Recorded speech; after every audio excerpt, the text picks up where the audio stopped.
మేడ్చల్ జిల్లా పీర్జాదిగూడ మున్సిపాలిటీలో కాలనీ వాసుల సమస్యలపై మాజీ మంత్రి ఎమ్మెల్యే చామకూర మల్లారెడ్డి చొరవ చూపారు. శ్రీపాద ఎంక్లేవ్, విష్ణుపూరి ఎంక్లేవ్తో పాటు పలు కాలనీలోని సమస్యలను పరిష్కరించాలని కోరుతూ పీర్జాదిగూడ కార్పొరేషన్ కార్యాలయానికి వెళ్లి కమిషనర్కు వినతి పత్రాలు అందజేశారు మల్లారెడ్డి. డ్రైనేజీ, సీసీ రోడ్లు, నీటి సరఫరా వంటి సమస్యలను పరిష్కరించేలా సంబంధిత అధికారులతో సమీక్షించాలని కోరారు. ఇప్పటికే టెండర్లు పూర్తయ్యాయని, త్వరితగతిన కాలనీ వాసుల సమస్యలను పరిష్కరిస్తామని మల్లారెడ్డి హామీ ఇచ్చారు.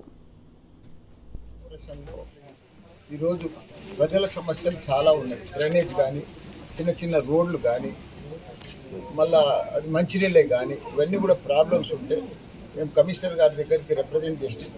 కమిషనర్ గారు ఇమీడియట్గా అన్నీ కూడా కొన్ని టెండర్ ప్రాసెస్లు ఉన్నాయి. 3 వార్డులల్లో 15 కోట్లతోటి మేము టెండర్ కూడా వేసినాం. ఇమీడియట్గా అవన్నీ కూడా ఆ పనులన్నీ కూడా మేము ఇచ్చిన రిప్రజెంటేషన్లో ఆ పనులన్నీ కూడా ఇంక్లూడ్ అయి ఉన్నాయి. టెండర్లు ఉన్నాయి.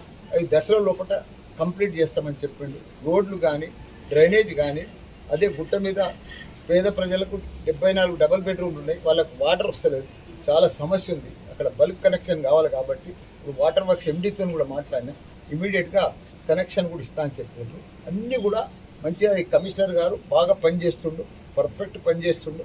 అన్ని సమస్యలు కూడా ఇప్పుడు మేము ఇచ్చిన రిప్రజెంటేషన్స్ కూడా అన్నీ కూడా దసరా లోపల కంప్లీట్ చేస్తాడు. ఆయనకు చాలా చాలా ధన్యవాదాలు.